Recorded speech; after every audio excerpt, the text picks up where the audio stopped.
Sir, आप लोगों ने कांग्रेस में 25 साल तक कार्य किया है और अचानक आप कांग्रेस को छोड़कर भाजपा में शामिल हो गए, तो क्या वजह रही? क्या कहोगे? देखिए, मैंने आपको एक बार पहले भी बताया था कि कांग्रेस को छोड़ने का कारण एक ये था कि कांग्रेस में ना जो ऊपर का सिस्टम था उसमें और हमारे बीच में तालमेल नहीं बैठ रहा था। संगठन को ना बनाने की वजह से थोड़ा सा हमारा मन उचाट हो रहा था। साथ ही बाकी भी सारे चले गए धीरे धीरे करके छोड़ के। अब जब हम लोग संगठन की बात सोचते थे या करते थे तो कोई जवाब नहीं आता था। और इलेक्शन एक ऐसी चीज है, उसको जीतने के लिए संगठन के बिना सवाल ही पैदा नहीं होता कि इलेक्शन जीत जाए। तो मेरी जब जब कभी कई बार बात हुई, ऊपर भी बात हुई, उस संगठन बनाने के लिए तैयार ही नहीं थे वो लोग। तो जब संगठन नहीं है तो फिर हम इलेक्शन किस लिए लड़ें, हम किसके कैसे वोट मांगने जाएं? क्योंकि एमपी का इलेक्शन हो या एमएलए का इलेक्शन हो या कोई भी इलेक्शन हो, संगठन से ही जीता जाता है। संगठन था नहीं, संगठन की वजह से मेरा भी मन निराश हो गया, मैंने कांग्रेस छोड़ दी और भाजपा ज्वाइन कर ली। संगठन को लेकर जो कांग्रेस का संगठन आपने कहा कि संगठन नहीं है, तो इसको इसमें किसकी कमी मानते हो आप? देखिए, किसी एक पे एलिगेशन लगाना तो मैं नहीं समझता ये सही बात है। अब संगठन बनाना तो ये हेड ऑफिस का काम है या दिल्ली से काम है। अब वो क्यों नहीं बन पा रहा है, क्या किस लिए नहीं बन पा रहा, इसके लिए तो मैं क्या ही बोल सकता हूँ। ये चुटानी साहब, एक तरफ जो है चुनाव लड़ रहे हैं राजा, दूसरी तरफ अभिनेता, तो दोनों के बीच में किस तरीके की टक्कर आपको दिखाई दे रही है?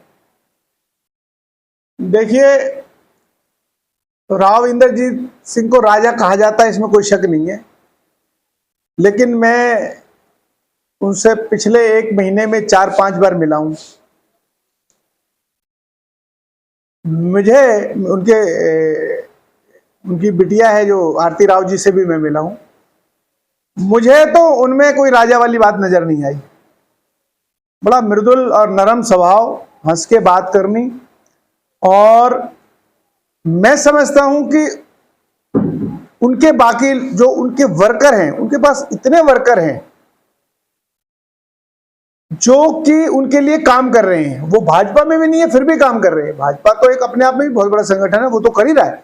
लेकिन मैं देख रहा हूं कि राव साहब के साथ उनके अपने वर्कर बहुत सारे जुड़े हुए हैं।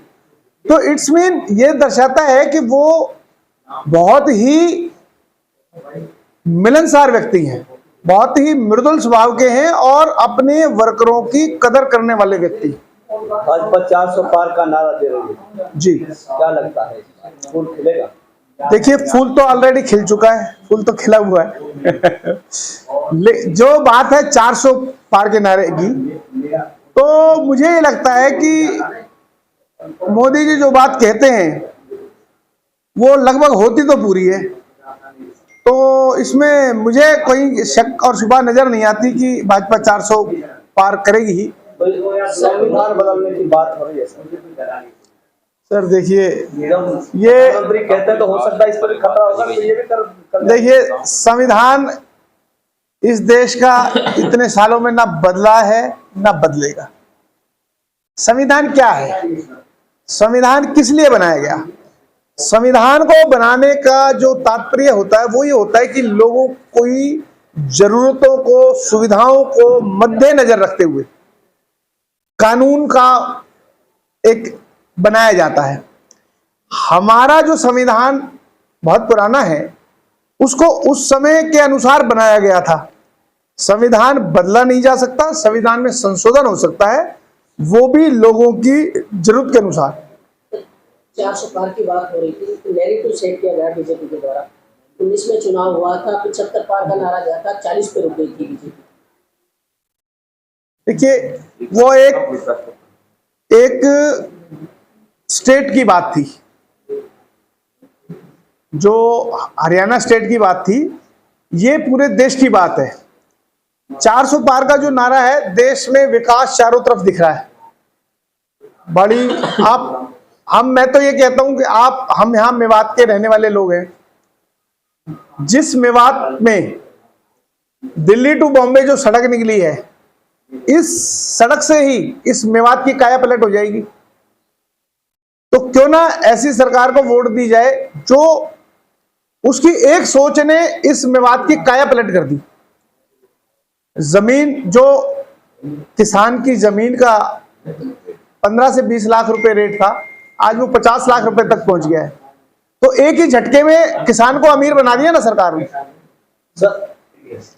इसके अलावा इससे और बेनिफिट क्या होगा, और इससे बेनिफिट होगा, इस रोड के बनने के बाद यहां बड़ी बड़ी इंडस्ट्रियां आने की संभावना बन गई है। फैक्ट्रियां आएंगी, इंडस्ट्री आएंगी, तो रोजगार किसको मिलेगा? हमारे मेवात को।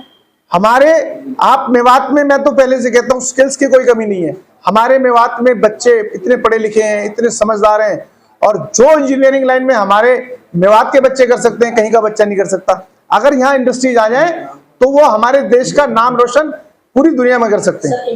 इंफ्रास्ट्रक्चर कब आएगा सर? 10 साल हो गए बीजेपी को सेंटर और स्टेट में। बिल्कुल आपकी बात ठीक है। मैंने जो बात कही है वो इस रोड की कही है। ये रोड क्या जो कट है, और ये रोड अभी चला है, इसको चले हुए सिर्फ 1 साल हुआ है। आप 1 साल में देख सकते हैं कि यहां पे जो लोग दिल्ली से, गुड़गांव से, उत्तर प्रदेश से बहुत बड़े बड़े इंडस्ट्रियलिस्ट आ रहे हैं, वो जमीन को यहां पर देख रहे हैं और खोज कर रहे हैं कि कहां हम फैक्ट्रियां लगा सकते हैं।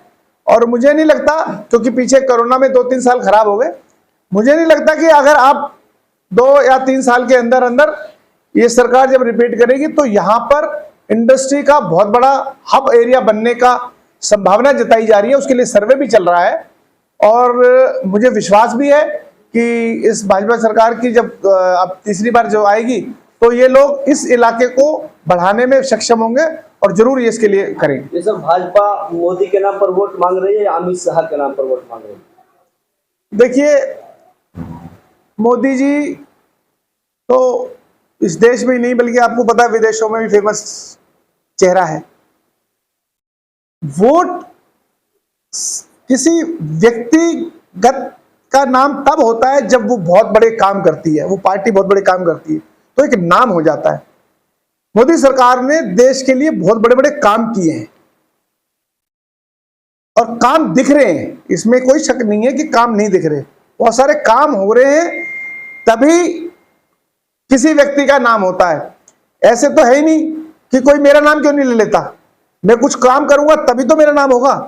मोदी सरकार ने, अमित शाह जी के साथ में, और पूरी भाजपा सरकार ने बहुत अच्छे अच्छे काम किए हैं देश के लिए। बहुत बड़ी बड़ी, आप विदेशों में कितने नाम उसकी गूंज हो रही है। अगर उन्होंने काम किया है तो गूंज हो रही है, और काम की गूंज हो रही है तभी उनके नाम से वोट मांगी जा रही है। केजरीवाल ने कहा है कि 75 पार हो गए हैं, जो है अक्टूबर सितंबर तक शायद जो 75 साल पूरी कर जाएंगे नरेंद्र मोदी जी, तो उसके बाद अगला प्रधानमंत्री कौन होगा? देखिए, ये एक बहुत अहम सवाल है। इस सवाल के पीछे बात आई थी, तो कार्यशैली, कई व्यक्ति ऐसे होते हैं जो 60 साल में भी बूढ़े हो जाते हैं, काम नहीं कर पाते। कई लोग ऐसे होते हैं जो 80 साल तक भी काम करते रहते हैं।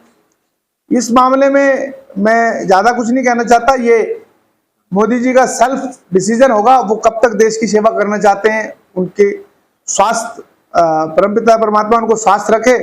और मैं समझता हूँ ऐसा व्यक्ति जो 18-18, 16-16 घंटे काम कर रहा है, तो उसको अगर आगे वो चलते हैं और करते हैं तो मेरे ख्याल से किसी को कोई एतराज नहीं होना चाहिए। जनता कह रही है जहाँ 10 साल पहले मेवात खड़ी थी, वही 10 साल बाद आज मेवात खड़ी है। एक पत्थर तक नहीं है इंद्रजीत के हाथ से मेवात। देखिए, आपकी बात बिल्कुल ठीक है कि मेवात में काम नहीं हुआ, क्योंकि मैंने भी अभी कुछ समय पहले मैंने ज्वाइन करी है भाजपा, और मैंने राव साहब से मैंने पर्सनल 15 मिनट लेके उनसे, उन्होंने मुझे टाइम दिया था, मैं शुक्रगुजार हूं उसके लिए भी उनका। उन्होंने एक ही बात मुझे कही, मैंने पहले भी उनको एक बार कहा था कि आप मेवात में नहीं आते हो, तो उन्होंने कहा आप बुलाते नहीं हो। मुझे बहुत साल पुरानी, जब वो कांग्रेस से एमपी थे, तब मैंने उनको कहा था, तब भी उन्होंने कहा था आप बुलाते नहीं हो। हमारा फर्ज है उनको न्योता दें, उनको बुलाएं मेवात में। और वो बुलावा हमारा क्या है? वो बुलावा हमारा ये है कि हम उनको यहां से बहुत सारी वोटें दें, उनको यहां से जिताएं, और फिर उनसे अगर फिर वो ना आए तब उनसे हम शिकायत करने के हकदार हैं। तब हम उनसे शिकायत कर सकते हैं कि आप मेवात में काम नहीं करवा रहे। फिर भी उन्होंने आश्वासन दिया है। अब की बार आपने देखा होगा पूरी मेवात घूम रहे राव साहब। उनको अब की बार उम्मीद है, वो इधर पहाड़ नीचे गांवों में आजाद मोहम्मद जी, नसीम अहमद जी मुंडल जी के साथ घूम रहे हैं, और मेवात अब की बार प्रॉमिस कर रही है उनको वोट देने का। और मैं नहीं समझता कि राव साहब को एक बार वोट यहां से अच्छी मिलेंगी तो वो दौड़ दौड़ के भी यहां पे आके काम करेंगे।